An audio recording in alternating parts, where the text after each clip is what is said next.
Página 239, 1928, estágios iniciais do conflito edipiano. Olá, sejam todos muito bem-vindos a mais uma videoaula ao nosso grupo de estudos das obras de Melanie Klein pela Escola Formação do Psicanalista. Este é um dos artigos mais importantes de Melanie Klein. Há alguns anos ela já defendia a opinião de que o complexo de Édipo tinha início antes do que Sigmund Freud imaginava.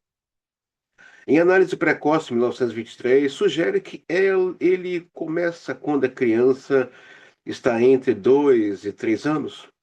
Numa nota de rodapé, os princípios psicológicos da análise precoce, 1926, dá a entender que, na verdade, ele começaria bem mais cedo, no primeiro ano de vida, durante o desmame, apresentando explicitamente esse conceito em Simpósio sobre Análise de Criança, 1927.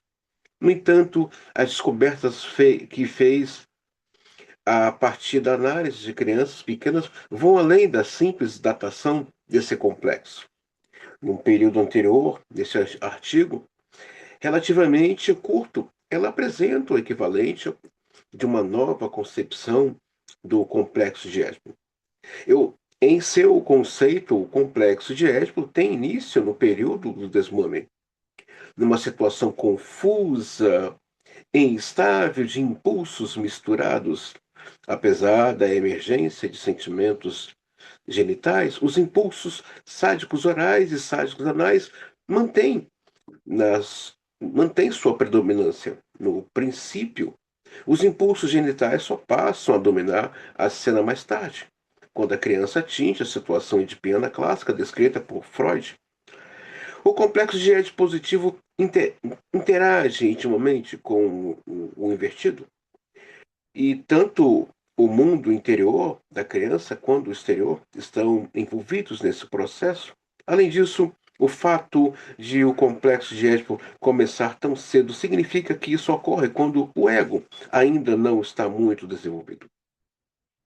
De acordo com as novas pesquisas de Melanie Klein sobre o superego, se vê na presença de um superego primitivo extremamente severo.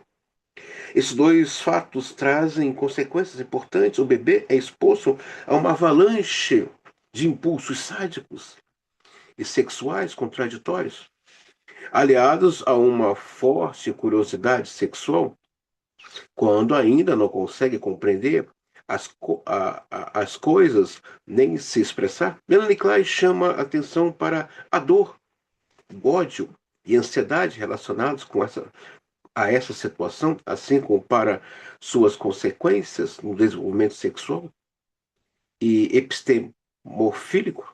Além disso, a presença do superego significa que a culpa a respeito dos impulsos pré-genitais não é deslocada para trás a partir de um ego formado no nível genital, mas vem diretamente do severo superego primitivo. E Melanie Klein, ela não deu ponto sem nó, né, gente? A bichinha se aprofundou mesmo. Melanie Klein também acredita que a consciência arcaica do bebê a respeito do corpo da mãe e de seu conteúdo é de particular importância. Isso se aplica em seu conceito. A fase de feminilidade, apesar de não ligar às suas ideias posteriores, a fase da feminilidade não perdeu sua importância aos seus olhos. Os aspectos de inveja e apropriação dessa relação com a mãe também foram estudados em Inveja e Gratidão, 1957, e o conceito posterior de identificação projetiva parece ser o mecanismo por trás da fase da feminilidade. Neste artigo, Melanie Klein acompanha identificações sucessivas no início das relações edipianas, num relato em que apresenta ligações com as discussões do Freud, o ego e o id, mas um nível mais inicial. Ela descreve o desenvolvimento sexual do menino e da menina, apesar de não concordar com Freud a respeito da principal ansiedade dos dois sexos. Vê seu trabalho como expansão de novas ideias de Freud sobre ansiedade, inibição, sintoma e angústia.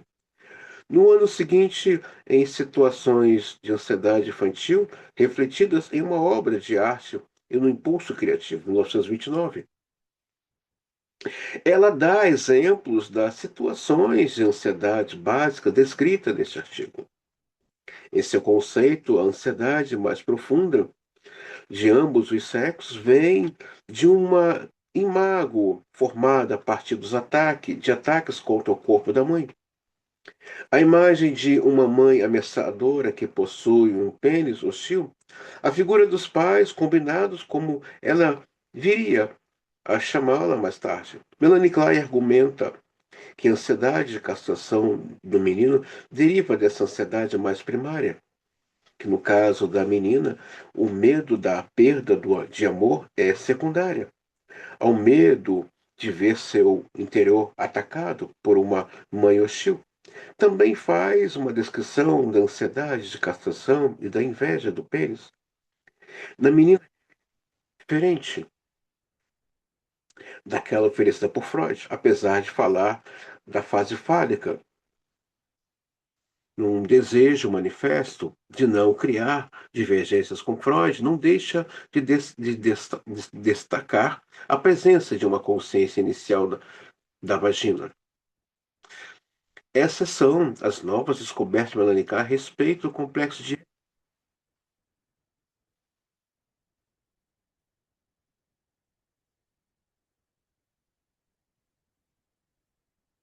Não se pode esquecer de que, nesse estágio de seu pensamento, a ansiedade é um conceito genérico, não havendo ainda a distinção entre ansiedade persecutória e depressiva. Mas mais importante do que isso, ela continua a se ater principalmente ao estudo do ódio.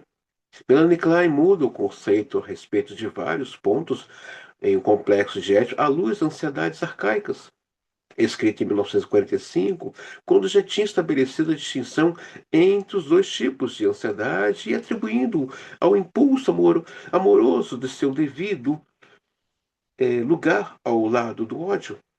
Essas e outras questões são examinadas na nota explicativa do artigo de 1945. Eu estou na página 241 para quem tem essa relíquia aqui, tá, gente? Eu não sei se no outro livro, que não é, que só traz apenas amor, culpa e reparação, e não outros artigos, porque aqui são outros artigos. Eu não sei se tem esse capítulo. Eu não sei se tem, tá? Mas se não tiver alguém puder me falar e responder, tá bom, gente?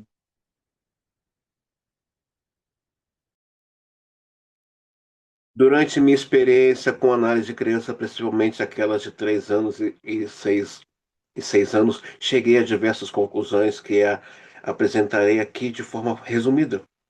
Já me referi várias vezes à constatação de que o complexo de Édipo entra em ação mais cedo do que costumo imaginar. Nos artigos Os Princípios Psicológicos da Análise Precoce, examinei esse assunto em mais detalhes. A conclusão que cheguei lá é que as tendências edipianas são liberadas como consequência da frustração sentida pela criança com o desmame, e que se manifesta no final do primeiro, início do segundo ano de vida. Elas são reforçadas pelas frustrações anais sofridas durante o treinamento de hábitos de higiene. O próximo elemento que influencia de forma determinante os processos mentais é a diferença anatômica entre os sexos. O menino, quando se vê impelido a trocar a posição oral e anal pela genital, passa a ter o objeto de penetração associado à posse do pênis. Assim, ele muda não só sua posição libidinal, mas também seu objeto, o que permite manter o objeto de amor original.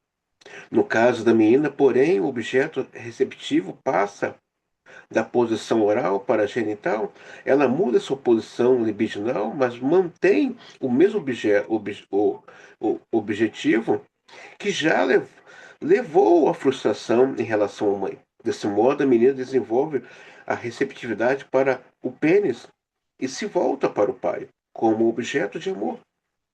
Desde o início, porém, os desejos de Pianos ficam associados ao medo da castração e a sentimentos de culpa iniciantes. Então, aqui nós vemos Clay explorando de maneira muito rica as fases de desenvolvimento sexuais: fase oral, fase anal, fase fálica e, né, a edipiana, que são quatro fases. Então, aqui começa, né, as formulações sexuais.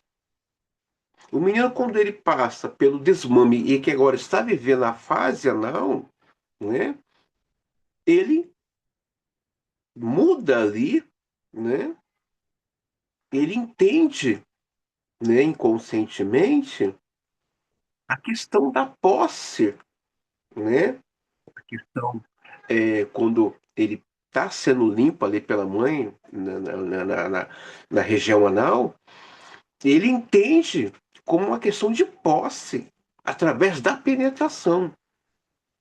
Na menina, ela tem uma frustração psíquica com a mãe e se volta, né, de uma maneira genital para receber o pênis do pai.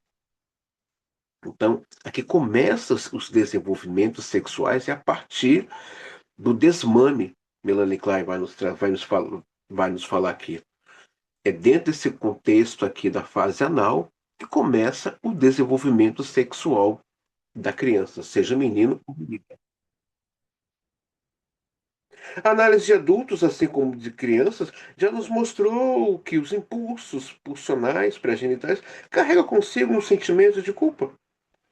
Pensava-se de início que os sentimentos de culpa desenvolviam, mais tarde eram deslocados por essas tendências. Apesar de originalmente não estarem associados a elas, Sandor Ferenczi supõe que é uma espécie de precursor fisiológico do superego, associados aos impulsos uretrais e anais, que dá o nome de modalidade esficteriana. Segundo Carl Abraham, a ansiedade aparece pela primeira vez no nível canibalesco, enquanto o sentimento de culpa surge na fase sádico-anal, arcaica posterior. Minhas descobertas, vou ler de novo para vocês, o sentimento de culpa surge na fase sádico-anal. Por isso, a importância da castração. O perverso tem ali uma questão com, a sua, com o sádico anal.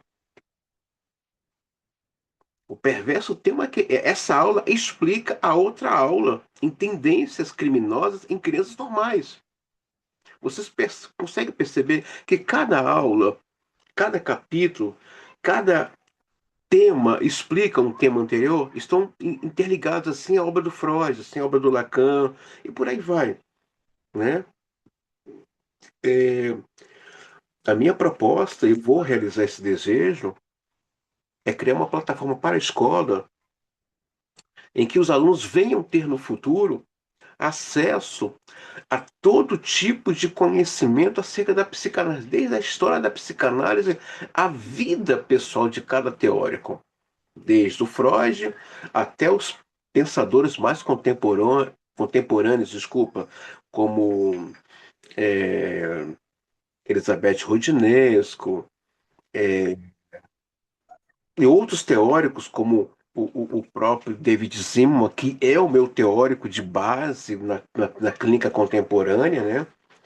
E a minha proposta é que os meus alunos da nossa escola tenham aí o seu teórico de base também contemporâneo. Pode ser Fernanda Samico, pode ser Antônio Quinet, o Marco Antônio Coutinho Jorge, Jorge Forbes, e tantos outros bons e maravilhosos teóricos da psicanálise. Então, a proposta é que tenha aí um diálogo, né, com a clínica contemporânea e aí vamos aí fazendo aí o nosso percurso analítico aí atravessando aí a sociedade, né, gente?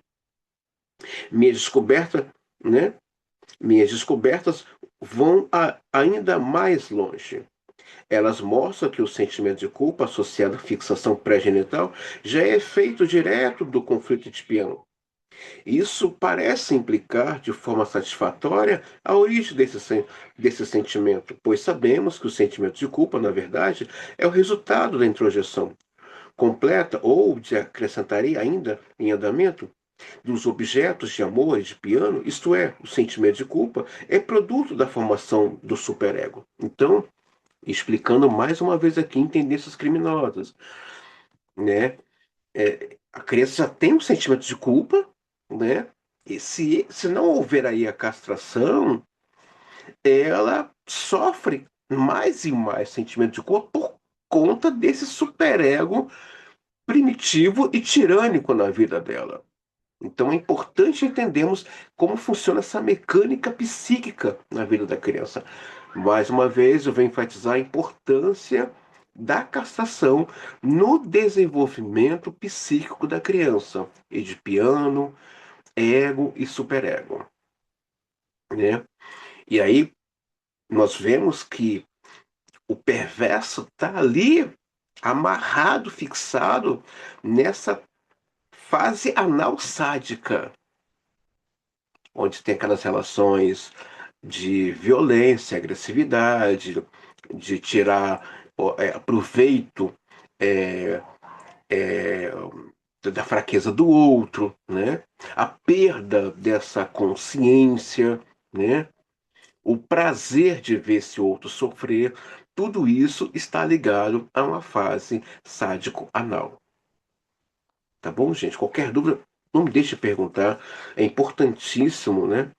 Eu creio que essa aula vai ajudar muitos para tem educadores aqui fazendo esse curso, né?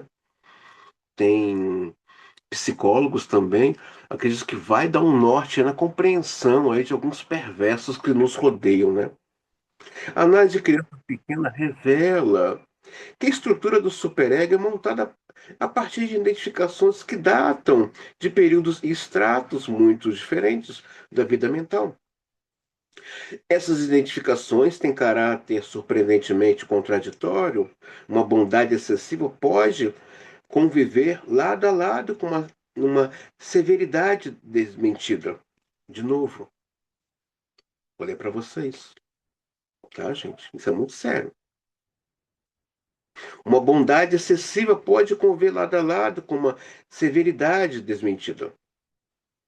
Claro, vai dizer, essa pessoa muito boa na família tem algo ali de perverso escondido. Tem algo ali de perverso bem escondido e que em algum momento vai se manifestar. Podemos ver nelas também uma explicação para o rigor do superego, que se manifesta de forma muito nítida na análise desses bebês. Não parece claro que uma criança de 4 anos, por exemplo, deveria criar em sua mente uma imagem irreal e fantástica de pais que devoram, cortam e mordem. No entanto, é fácil explicar por que uma criança com cerca de 1 ano, a ansiedade criada pelo início do conflito de pena toma a forma do medo de ser devorada e destruída. A própria criança deseja destruir o objeto libidinal, mordendo, devorando e cortando em pedaços. Isso dá origem à ansiedade, pois o despertar das tendências edipianas é seguido pela introjeção do objeto do qual agora se espera punição. A criança passa a temer um castigo que corresponda à ofensa. O superego se torna algo que morde, devora e corta. A conexão entre a formação do superego e fases pré-genitais do desenvolvimento é muito importante. A partir de dois pontos de vista, por um lado, o sentimento de culpa se prende às fases sádico-oral e sádico-anal, que ainda são predominantes. Por outro, o superego se forma quando essas fases ainda estão em ascendência, o que explica seu rigor sádico. Essas conclusões abrem uma nova perspectiva, um ego ainda muito fraco. Só é capaz de se defender de um superego tão ameaçador por um meio de uma forte repressão. Veja, o ego está muito fraco. Ele passa a se fortalecer a partir da castração. Por isso, né, inúmeras pessoas, às vezes têm a faculdade, tem mestrado, doutorado, mas elege superegos externos para ditar a sua vida ou moldar a sua vida. Tem um ego muito fraco. Não consegue pensar a partir de si. Está sempre nomeando algo para moldar ou dirigir a sua vida. Então, eu falo para vocês: nada é o que se apresenta diante de nós. Nada é o que se apresenta, nada é. Existe sempre alguma coisa ali por trás. A conexão direta entre a fase pré-genital do desenvolvimento e sentimento de culpa também é importante, porque as frustrações orais e anais que formam o protótipo de todas as frustrações posteriores para o resto da vida. Ao mesmo tempo, também significa punição e dão origem à ansiedade. Essa circunstância faz a frustração ser sentida de forma mais pungente, e essa amargura colabora para a dificuldade de todas as frustrações posteriores. Descobrimos que consequências importantes decorrem do fato de o ego ainda estar pouco desenvolvido quando é atacado pelo início das tendências pianas e a incipiente curiosidade sexual relacionada a elas. O bebê cujo intelecto ainda não está bem desenvolvido é exposto a uma avalanche de problemas e indagações. Um dos grandes sentimentos que encontramos no inconsciente é que essas perguntas esmagadoras que aparecem ser apenas parcialmente conscientes e, mesmo quando são conscientes, ainda não podem ser expressas em palavras. Permanecem sem respostas. Outro problema vem colado a esse é o fato de a criança não entender as palavras. Assim, suas primeiras perguntas remontam a uma época em que ela não consegue compreender a fala. Então, a criança não entende muita coisa que ela ouve dentro de casa. Ela não entende. Então, Melanie Klein fala: oi, menos. A criança não compreende o que você está falando. Na análise, essas duas fontes de sofrimento dão origem a uma quantidade extraordinária de ódio. Sozinhas ou em conjunto, são a causa de diversas inibições do impulso epistemofílico. A incapacidade de aprender línguas estrangeiras e o ódio àqueles que falam outra língua, por exemplo, também são responsáveis por distúrbios diretos da fala, etc. A curiosidade que se manifesta com clareza mais tarde, geralmente no quarto ou quinto ano de vida, não é início, mas sim o clímax, o encerramento dessa fase do desenvolvimento. Minhas descobertas indicam que isso se aplica ao conflito de piano em geral. A sensação inicial de não saber estar ligada a vários elementos. Ela se une à sensação de que ser incapaz, impotente e que logo resulta da situação edipiana, a criança também sente essa frustração de forma mais aguda, porque não possui o conhecimento claro sobre os processos sexuais. Em ambos os sexos, o complexo de castração é acentuado por essa sensação de ignorância. Então, é, é, volto a falar, volto a dizer, eu não acredito em seres humanos fracassado, acredito. Eu acredito em um humano que não foi muito amado. A criança, quando ela não tem paciência com ela, ela se inibe, ela se fecha. Então, uma pessoa que tem uma determinada deficiência intelectual de aprender um idioma, de entender determinadas disciplinas como matemática, como física, isso tem a ver com questões edipianas. Lembra da primeira aula? Vou aqui recordar com vocês. Lembra dessa primeira aula? Olha, o desenvolvimento de uma criança, o ponto central, Melanie Klein apresenta, escutar a criança, não é ouvir, escutar.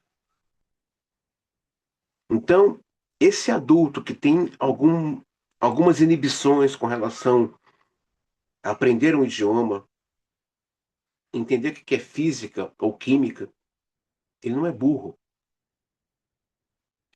ele é apenas inibido. Mas essa inteligência está ali, parada, estagnada.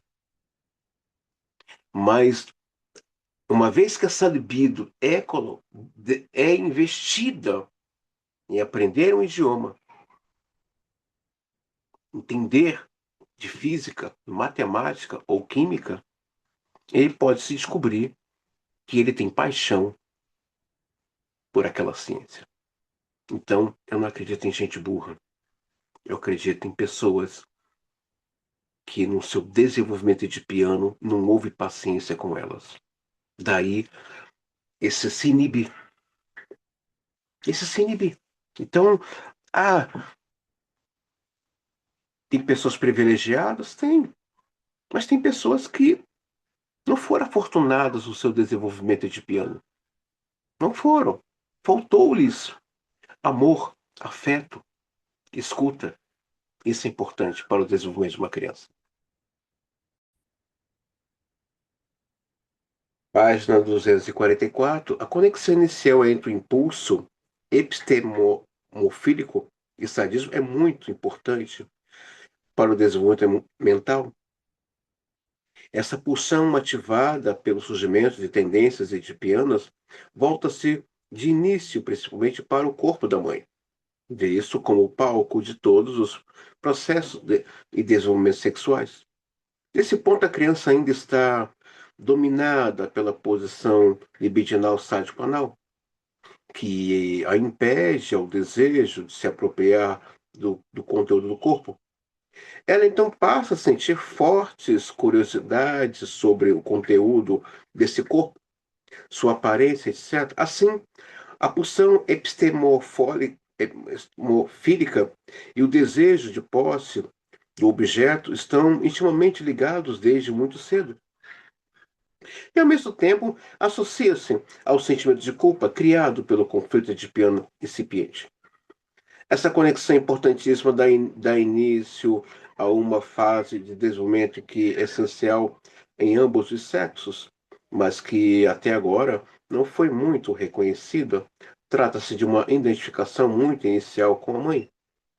O caminho percorrido por essa fase de feminilidade deve ser examinado separadamente nos meninos e das meninas. Mas antes de fazer isso, gostaria de mostrar sua ligação com a fase anterior, que é comum a ambos os sexos. No estágio sádico-anal arcaico, a criança sofre em seu segundo trauma severo, que reforça a tendência de se afastar da mãe. Essa já havia frustrado seus desejos orais, interferem em seus prazeres anais. É como se nesse ponto as privações anais fundissem as tendências anais e as tendências sádicas. A criança deseja tomar posse das fezes da mãe, penetrando em seu corpo e cortando-o em pedaços, devorando-o e destruindo sob a influência de seus impulsos genitais. O menino está começando a se voltar para a mãe como objeto de amor. Contudo, seus impulsos sádicos estão em pleno funcionamento e o ódio resultante das frustrações anteriores se opõe é, ferrenhamente a esse objeto de amor no nível genital. Um objeto ainda maior para o seu amor é o medo de ser castrado pelo pai, que surge justamente aos impulsos edipianos. O grau em que consegue atingir a posição genital depende, em parte, da capacidade de tolerar essa ansiedade. Aqui, a intensidade das fixações sádicos orais e sádicos anais é um fator muito importante. Ela afeta a quantidade de ódio que o menino sente pela mãe. Isso, por vez, dificulta, em maior ou menor grau, que este assuma uma posição positiva em relação a ela.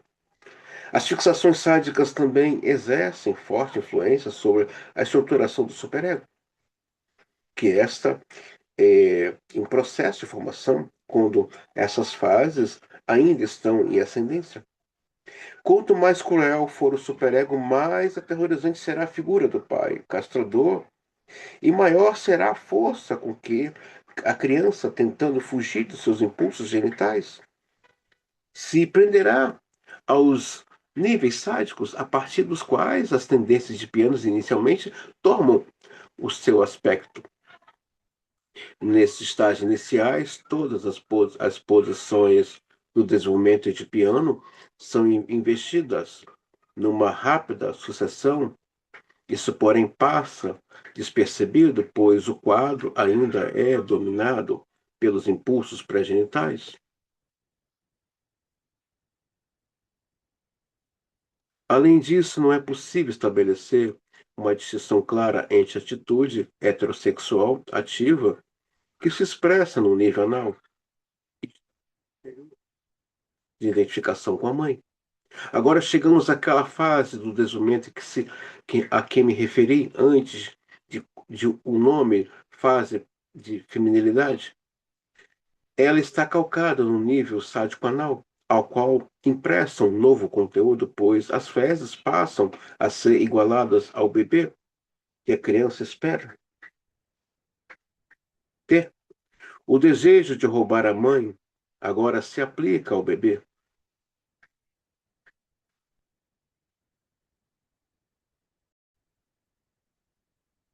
O desejo de roubar a mãe agora se aplica ao bebê, assim como as fezes. Aqui podemos perceber dois objetivos que se fundem um ao outro. Um é governado pelo desejo de ter filhos, e a intenção da criança é de apropriá-los. O outro objetivo é motivado pelo ciúme de futuros irmãos, cujo surgimento é esperado, e pelo desejo de destruí-los dentro da mãe. Um terceiro objeto das tendências sádicos orais do menino dentro da mãe é o pênis do pai. Assim como o complexo de castração das meninas no complexo da feminilidade dos meninos, há um fundo de desejo frustrado de possuir um órgão especial. As tendências de roubar e destruir estão ligadas aos órgãos de fecundação, gravidez e parto, que o menino presume existirem na mãe, assim como a vagina e os seios. A fonte do leite é cobiçado como órgãos de receptividade, fartura, desde o tempo em que a posição libidinal é puramente oral. Vou ler de novo para vocês. As tendências de roubar, destruir, estão ligadas aos órgãos de fecundação, gravidez e parto. Então, o ato de roubar e destruir está ligado à questão da gravidez e do parto. Página 245, tá, gente? Assim como o complexo de castração das meninas, no complexo de, né, dos meninos, há um fundo de desejo frustrado, né? No menino teme ser punido pela destruição do corpo da mãe, mas além disso, seu medo também tem um caráter mais geral. Nesse ponto, é possível estabelecer uma analogia com a ansiedade ligada aos desejos de castração da menina. Ele tem medo de que seu corpo seja mutilado e desmembrado. E esse pavor também significa castração.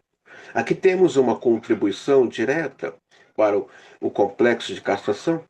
Nesse período inicial de desenvolvimento, a mãe que toma as fezes do menino também representa uma mãe que desmembra e castra.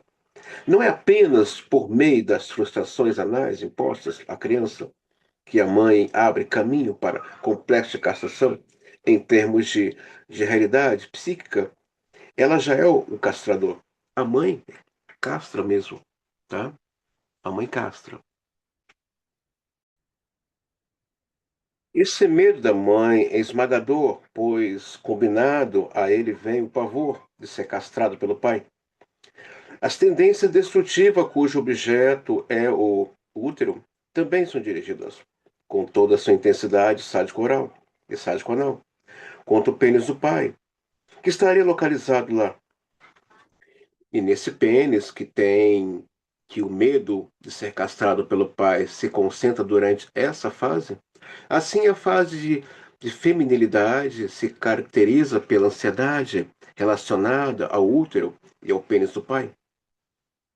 A essa, a essa ansiedade submete o menino a uma tirania de um superego que devora, mutila e castra, formado a partir das imagens da mãe e do pai no mesmo tempo. Desse modo, as posições genitais incipientes misturam-se desde o início às diversas tendências pré-genitais. Quanto maior for a preponderância das fixações sádicas, mais a identificação do menino com a mãe corresponderá a uma atitude de rivalidade em relação à mulher. Vou ler de novo aqui para vocês. Quanto maior for a preponderância das fixações sádicas, mais a identificação do menino com a mãe corresponderá a uma atividade de rivalidade em relação à mulher, com a sua mescla de inveja e ódio.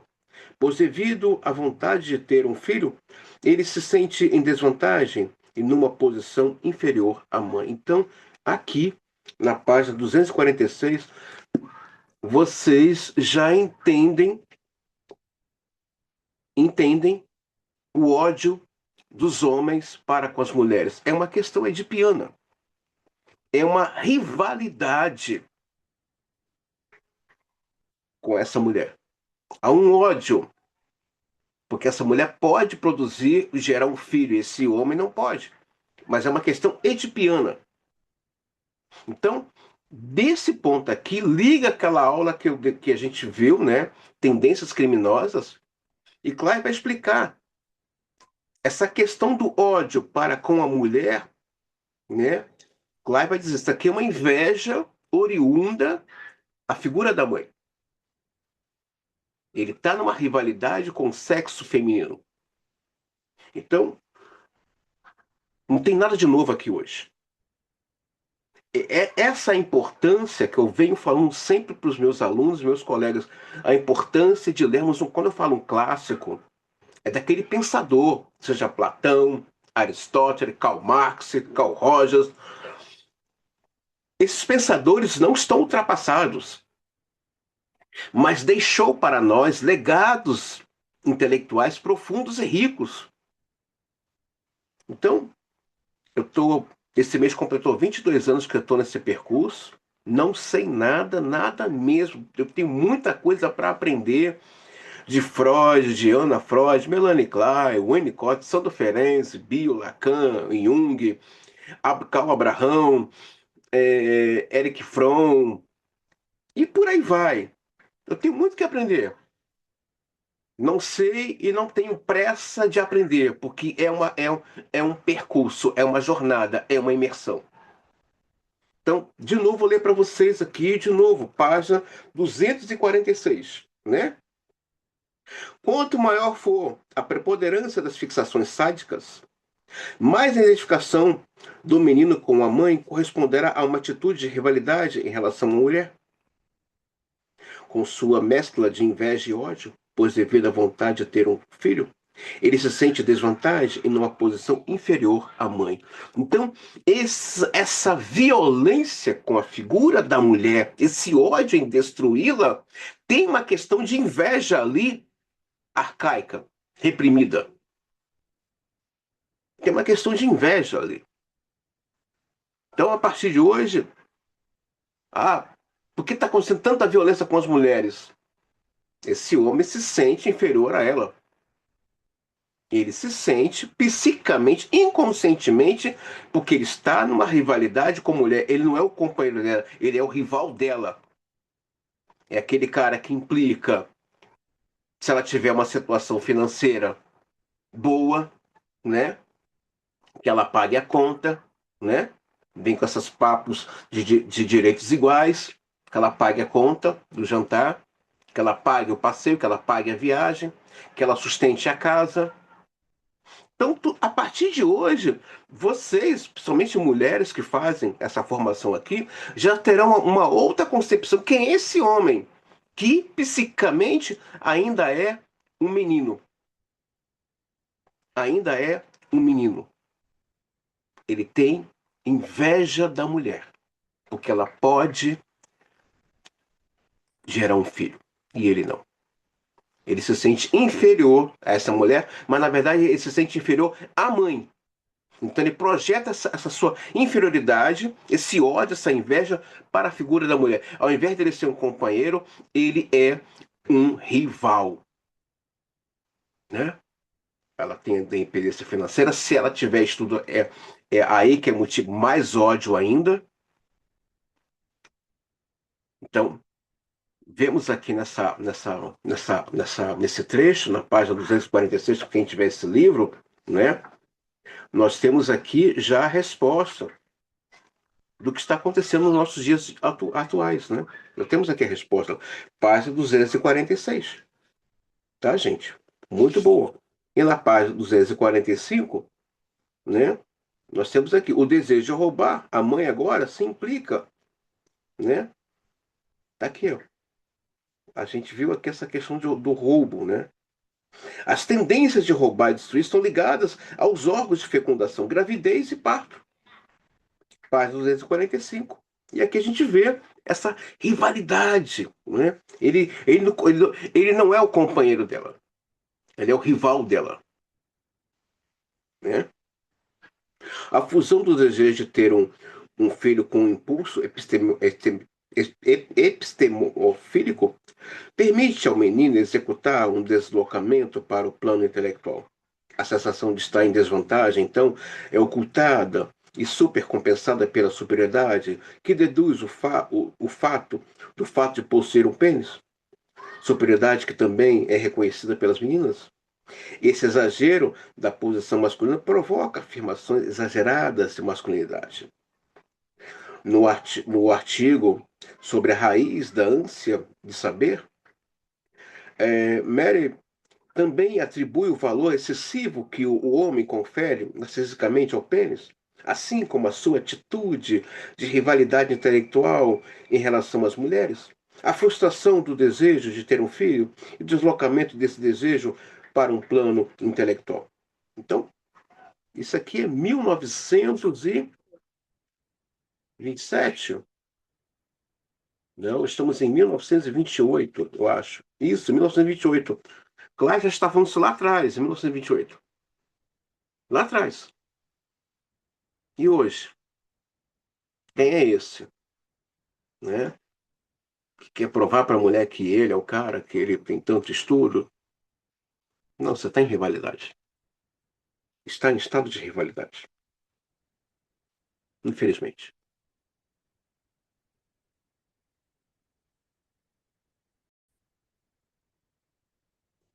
Tendência dos meninos de se exibir uma agressividade excessiva, coisa que ocorre com muita frequência. Tem sua origem no complexo de feminilidade. Ela é acompanhada por uma atitude de desprezo e de saber melhor, além de ser extremamente antissocial e sádica, sendo determinada em parte pela tentativa de ocultar a ansiedade e a ignorância que se encontra por trás dela. Também coincide em parte com um protesto do menino resultante do medo da castração contra o papel feminino, mas não deixa de estar calcado no medo da mãe, da qual o menino pretendia roubar o pênis do pai, os filhos e os órgãos sexuais femininos.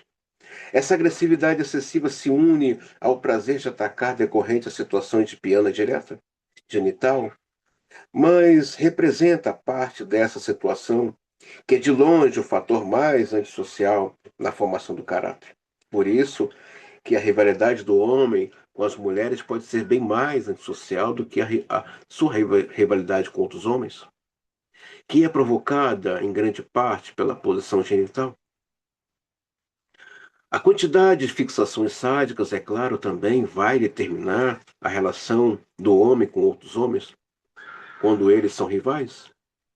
Se, ao contrário da identificação com a mãe, está calcado na posição genital, mas bem estabelecida, a relação com as mulheres terá um caráter positivo? Além disso, o desejo de ter um filho é um componente feminino que desempenha um papel tão importante no trabalho do homem. Encontrarão condições mais favoráveis para a sublimação. Em ambos os sexos, uma das principais raízes das inibições no trabalho e a ansiedade, o sentimento de culpa associados à fase de feminilidade. A experiência me ensinou, porém, que a análise cuidadosa dessa fase também por outros motivos. É importante do ponto de vista terapêutico e pode ser de grande ajuda em casos obsessivos, que parece ter atingido um ponto onde não é possível fazer mais nada. No desenvolvimento do menino, a fase de feminilidade é seguida de uma luta prolongada entre posições pré-genitais e a genital da libido, quando atinge o seu auge, no período que vai do terceiro ao quarto ano de vida. Essa luta pode ser facilmente reconhecida como um conflito edipiano. Ansiedade associada à fase de feminilidade empurra o menino de volta à identificação com o pai. Mas esse estímulo por si só não fornece alicerce seguro o bastante para a posição genital, pois ele leva principalmente à repressão e à supercompensação das pulsões sádicos anais. Ao invés de superá-las, o medo de ser castrado pelo pai reforça a fixação dos níveis sádicos anais. O grau de genitalidade constitucional também desempenha um papel importante na solução favorável dessa situação, e é a conquista do nível genital. Muitas vezes o resultado da luta permanece indefinido, o que dá origem a problemas neuróticos e distúrbios de potência. Assim, a aquisição da potência total é tomada da posição genital depende, em parte, da solução favorável da fase da feminilidade. Passarei agora para o desenvolvimento das meninas. Como consequência do processo do desmame, a menina se afasta da mãe, sendo impelida, nesse sentido, também pelas privações anais que sofreu. Tendências genitais começam agora a influenciar o desenvolvimento mental.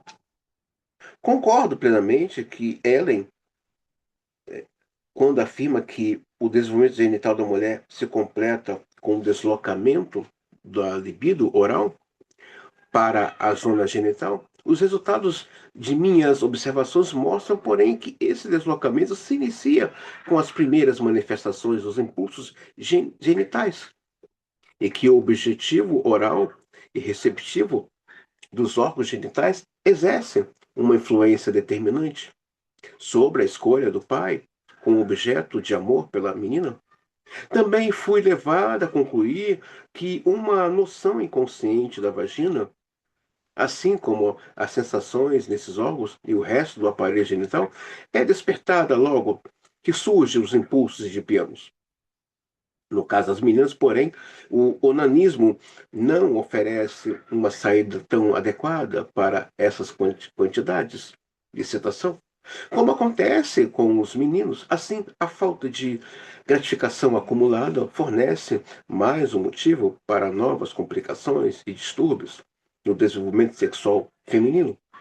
A dificuldade de obter a gratificação total por meio da masturbação pode ser mais uma causa, além daquelas apontadas por Freud, para que a menina repudie o onanismo. Talvez também possa explicar, em parte, por que durante a tentativa de abandoná-lo, a masturbação manual geralmente seja substituída pelo movimento de juntar, com forças as pernas, né? Aquela coisa que a mulher faz no movimento, né, circular, é, fecha a perna, abre a perna, né? São movimentos ali masturbatórios, né? Para a menina ou para a própria mulher, né? Além do caráter receptivo do órgão genital, pôs-se em ação pelo desejo intenso de encontrar uma nova fonte de gratificação. A inveja e o ódio da mãe, que possui pênis do pai. Também parece ser mais um motivo que a menina se volte para o pai, no período em que seus primeiros impulsos edipianos estão se manifestando. As carícias do pai agora têm o efeito de uma sedução e são sentidas como atração do sexo oposto. Isso é muito importante. A menina precisa se sentir desejada e amada por esse pai, aonde ela vai fazer uma aposta no sexo oposto, que é a figura masculina. Mas ela precisa se sentir amada e desejada por esse pai, né? Um beijo, um cheiro, pegar no colo, tudo isso é sexualmente saudável para o desenvolvimento sexual dessa menina. Agora imagine uma menina que cresce num lar em que um pai agressivo que maltrata essa menina. Ela terá ela pode até se voltar para o sexo masculino, mas com muitas barreiras e muitas poucas pontes, poucas apostas, poucas apostas. Infelizmente.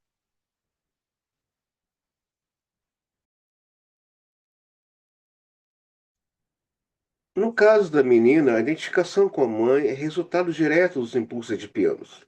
Todo o conflito provocado no menino pela ansiedade, castração, está ausente nela. Nas meninas, assim como nos meninos, essa identificação coincide com as tendências sádicos anais, de roubar e destruir a mãe. Se a identificação com a mãe ocorre principalmente no estágio em que as tendências sádicos orais e sádicos anais estão muito acentuadas, o medo do superego materno primitivo leva à repressão e à fixação dessa fase, interferindo no desenvolvimento genital posterior. O medo da mãe também impele a menina de desistir, de se identificar com ela. Tem início, então, a identificação com o pai. A jovem garota tem seu impulso epistemofílico despertado pelo complexo de Édipo. O resultado é a descoberta que não possui um pênis. Ela sente essa falta como, como mais um motivo para odiar a mãe. Mas, ao mesmo tempo, seu sentimento de culpa a faz encará-la como uma punição. Isso torna mais amarga a sua frustração nesse sentido. E, por sua vez, exerce uma influência profunda no complexo de castração como um todo. O sofrimento inicial pela falta do pênis aumenta mais tarde quando a fase fálica e o complexo de castração entram em plena atividade. Freud afirma que a descoberta da ausência do pênis provoca a troca da mãe pelo pai, como objeto de amor. Minhas investigações mostram, porém, que essa descoberta age apenas como reforço nesse sentido. Tudo isso ocorre no estágio muito inicial do conflito edipiano e a inveja do pênis toma o lugar do desejo de ter um filho. Por sua vez, volta a substituir a inveja do pênis no desenvolvimento posterior. Acredito que a privação do seio seja a causa mais importante da opção pelo pai. A identificação com o pai é menos carregada de ansiedade do que com a mãe. Além disso, o sentimento de culpa em relação à mãe provoca supercompensação por meio de uma nova relação de amor com ela.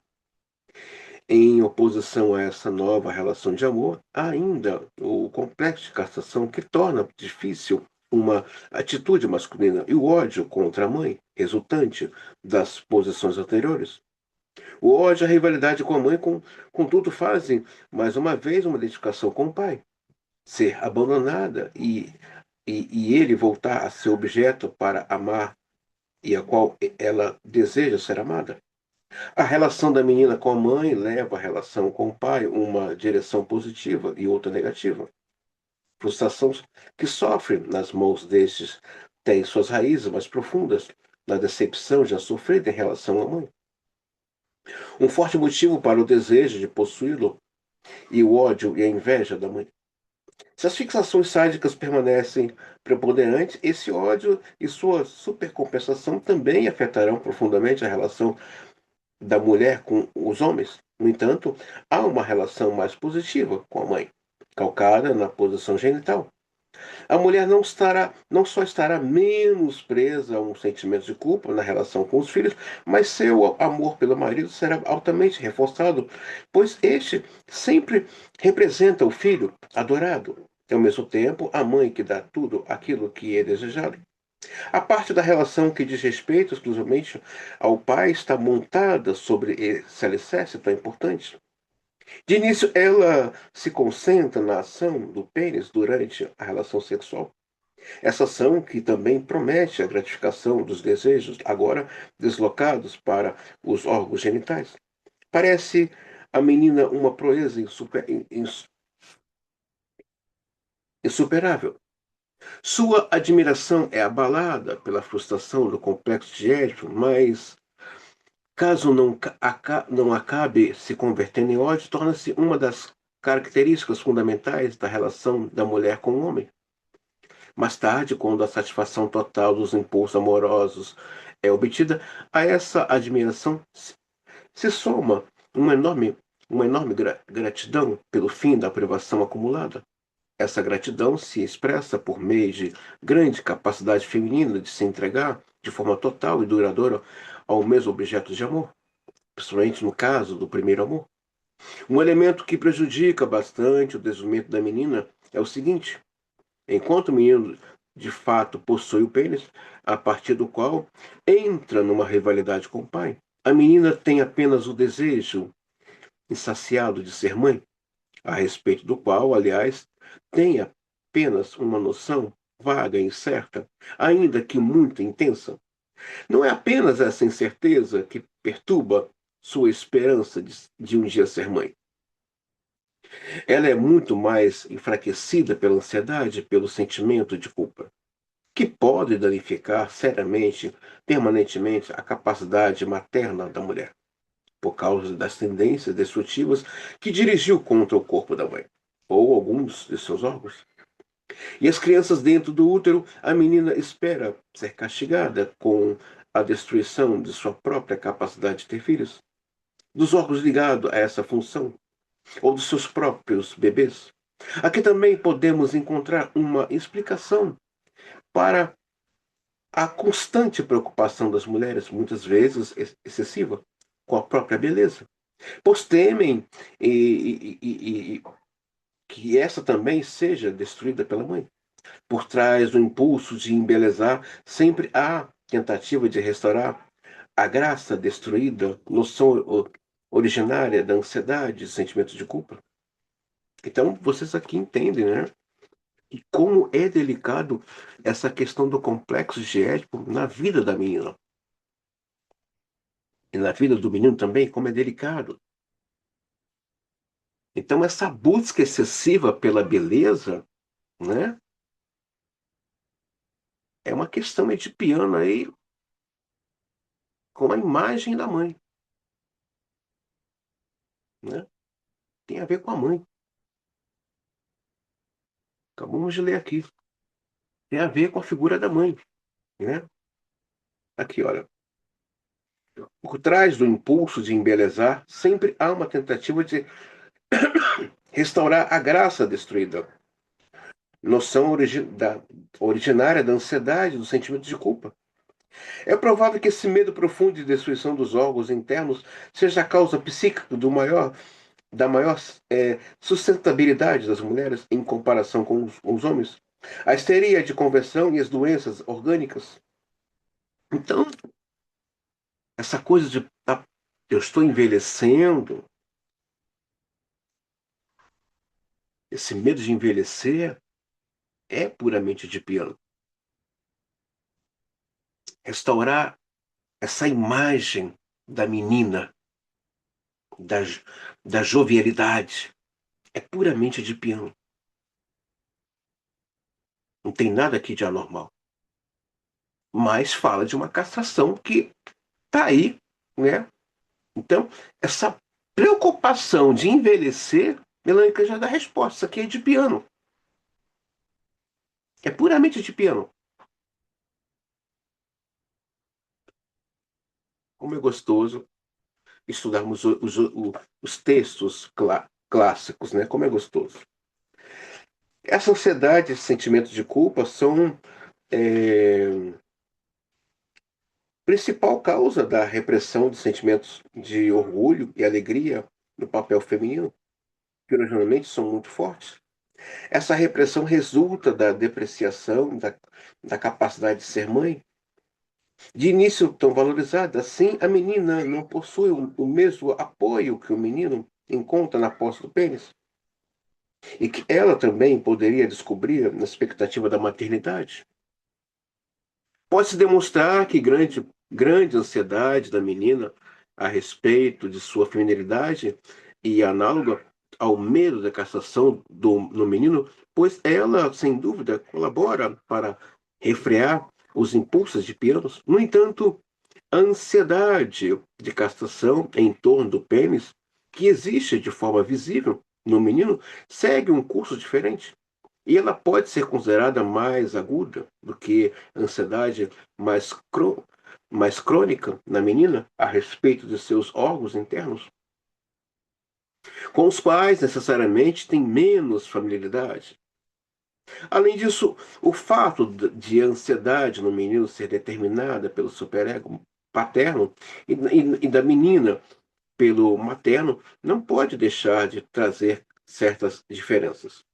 Freud afirma que o superego da menina se desenvolve por uma trilha diferente do superego do menino. Constantemente nos deparamos com indícios que confirmam o fato de que os ciúmes desempenham um papel mais influente na vida das mulheres do que dos homens, pois é reforçado por uma inveja desviada do homem por causa do pênis. No entanto, as mulheres possuem uma grande capacidade que não se baseia apenas na supercompensação, de deixar de lado seus próprios desejos e se dedicar com altos sacrifícios e tarefas éticas e sociais.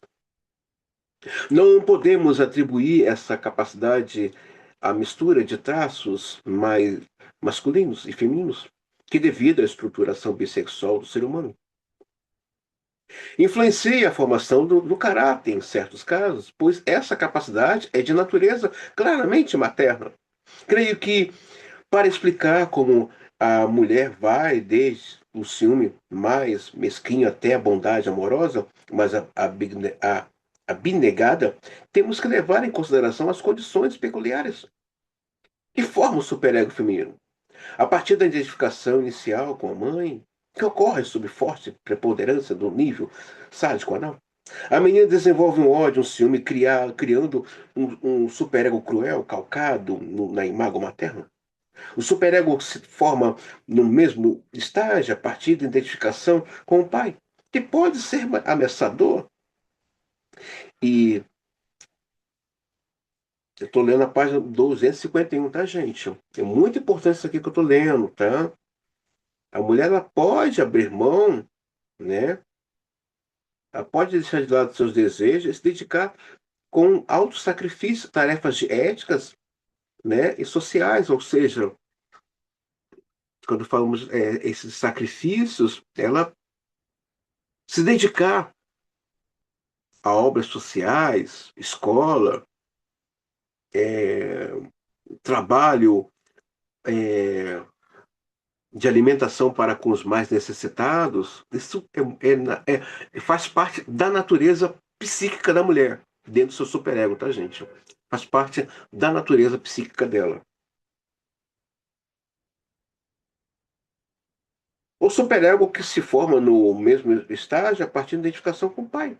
Também pode ser ameaçador e causar ansiedade, mas nunca parece atingir as mesmas proporções daquele criado a partir da identificação com a mãe. No entanto, quanto mais a identificação com a mãe vai se estabilizando, a base genital, mas ela se caracteriza pela bondade dedicada de um ideal de mãe generosa. Assim, essa atitude afetiva positiva depende do grau em que o ideal da mãe materno carrega as características do estado genital ou pré-genital. Entretanto, quando se trata da conversão ativa da atitude emocional em ações sociais e outras atividades, aparentemente, é o ideal do ego paterno que está em funcionamento.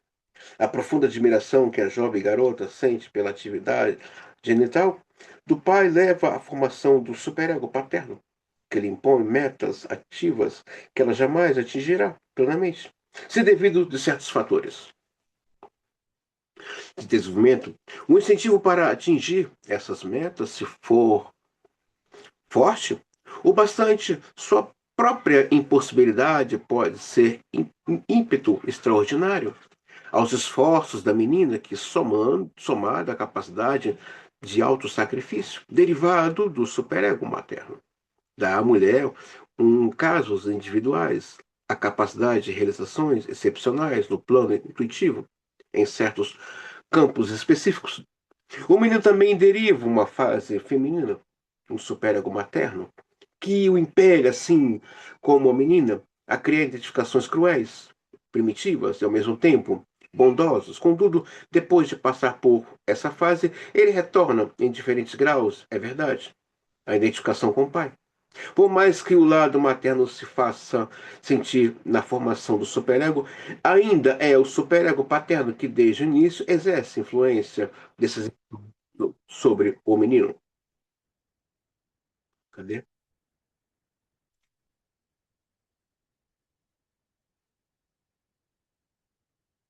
Sobre o homem. Ele também coloca diante de si a figura de um personagem sublime que possa lhe servir de modelo. Mas como o menino é de fato feito à imagem de seu ideal, este não é inatingível. Essa circunstância contribui para o trabalho criativo mais constante, o objetivo do homem. O medo de ter sua fidelidade danificada exerce uma profunda influência sobre o complexo de cassação da menina, pois a faz dar um valor excessivo ao pênis, que ela própria não possui. Esse exagero se torna, então, mais óbvio do que a ansiedade subjacente a respeito da sua própria feminilidade. Gostaria de mencionar aqui o trabalho de Karen Honey, que foi a primeira a examinar as fontes do complexo de cassação das mulheres na situação de pena.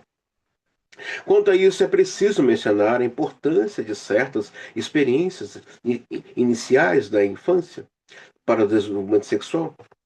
No trabalho que apresentei no sétimo Congresso Internacional de Psicanálise de Salzburgo, 1924, afirmei que quando a observação da relação sexual se dá no estágio posterior do desenvolvimento, ela pode assumir o caráter de trauma.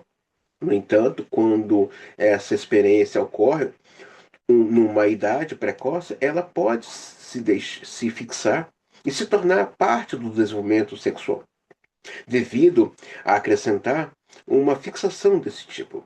Pode dominar não só um estágio específico do desenvolvimento, mas também o superego, que está em processo de formação, prejudicando o resto de seu desenvolvimento.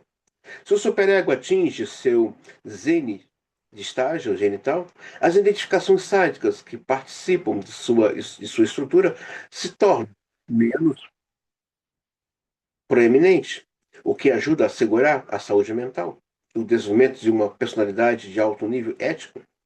Há outro tipo de experiência na primeira infância que parece característico, extremamente importante. Essas experiências, muitas vezes, se seguem na observação da relação sexual e são provocadas ou alimentadas pela excitação que está desperta.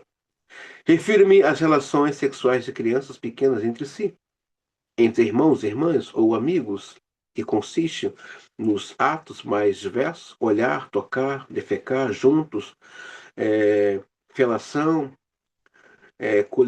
colilíngua e muitas tentativas diretas de realizar a relação sexual. Elas são profundamente reprimidas e têm um investimento de um enorme sentimento de culpa. Esse sentimento é provocado principalmente pelo fato de que o objeto de amor escolhido sob pressão da excitação trazida pelo conflito de piano é visto pela criança como substituto do pai, da mãe ou de ambos. Assim, essas relações, que parecem tão insignificantes, aparentemente, são vividas por todas as crianças sob o estímulo do desenvolvimento de piano. Tomam tomam o caráter de relação edipiana realizada e exercem influência decisiva sobre a formação do complexo de Édipo. O desligamento do sujeito desse complexo e suas relações sexuais posteriores. Além disso, uma experiência desse tipo forma um importante ponto de fixação no desenvolvimento do superego, como consequência da necessidade de punição e a compulsão à repetição. Essas experiências muitas vezes fazem com que a criança se submeta a traumas sexuais. A esse respeito, gostaria de remeter a Abraham, que demonstra que passar por traumas sexuais faz parte do desenvolvimento sexual das crianças. A investigação analítica dessas experiências durante a análise de adultos e crianças ajuda muito a elucidar a situação edipiana em relação às fixações iniciais e, portanto, é, é muito importante do ponto de vista terapêutico. Resumindo, minhas conclusões, antes de mais nada, gostaria de observar que, na minha opinião, elas não contradizem as afirmações posteriores de Freud. Creio que o ponto mais importante das considerações adicionais que apresentei e que atribuo esses processos a uma época anterior, e que diversas fases do desenvolvimento, principalmente nos estágios iniciais, se fundem com mais liberdade do que se acreditava antes. Os estágios iniciais do conflito edipiano são tão dominados pelas fases pré-genitais do desenvolvimento que, quando a fase genital começa a entrar em atividade, ela permanece oculta. Só mais tarde, entre o terceiro e o quinto ano de vida, pode ser detectada com clareza. Nessa idade, o complexo de Édipo e a formação do superego atingem seu clímax. No entanto, o fato de as tendências edipianas se iniciarem bem mais cedo do que pensávamos, a pressão dos sentimentos de culpa, que portanto recai sobre os níveis pré-genitais, a influência inicial, determinante exercida sobre o desenvolvimento do complexo de Édipo, por um lado, e por outro, sobre o superego, assim como sofre a formação do caráter, a sexualidade e todo o resto do desenvolvimento do indivíduo. Tudo isso me parece ter grande importância ainda não reconhecida. Descobri o valor terapêutico desse conhecimento na análise de criança, mas ele não se limita a esta área. Tive a oportunidade de testar as conclusões retiradas dessa prática na análise de adultos e constatei não sua validade teórica estava confirmada, mas também sua importância terapêutica era inegável. Nós vimos aqui nesse capítulo, né, é, estágios iniciais do conflito edipiano, é a importância desse momento. Freud fala do complexo de Édipo, mas deixou ali uma lacuna aberta. Por isso que eu sempre trago esse discurso da importância de conhecer outros teóricos pós-Freud, que trabalham com o inconsciente. Nesse capítulo nós vemos como Melanie Klein explorou, ela vem lá desde o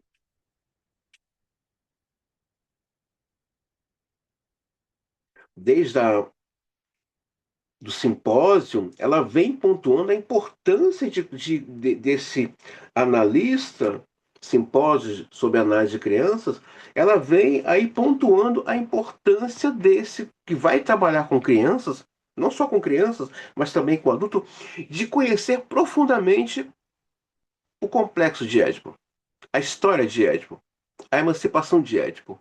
Como isso ajuda para esse analista entender o desenvolvimento não só sexual desse sujeito, mas também a sua compreensão de mundo, seus relacionamentos, suas escolhas de profissão, tudo isso se encaixa, se centra no desenvolvimento do complexo de Édipo. Eu espero que essa aula possa aí ter aberto lacunas de pensamento e reflexões para vocês. Mas eu volto a dizer, você que pretende trabalhar com criança, estude, a mitologia do Édipo, o complexo de Édipo. Há muitos, eu coloquei bastante referência bibliográfica falando sobre Édipo para vocês. Dê uma estudada, dê uma pesquisada. Importante isso. Gente, até a próxima videoaula. Qualquer dúvida sobre esse capítulo, não deixe de perguntar no grupo. E vamos assim fazer nosso percurso e nossa imersão. Acredito que até o final desse ano teremos um outro olhar sobre o humano, sobre a criança, a partir da obra dessa teórica maravilhosa que é Melanie Klein. Até a próxima videoaula.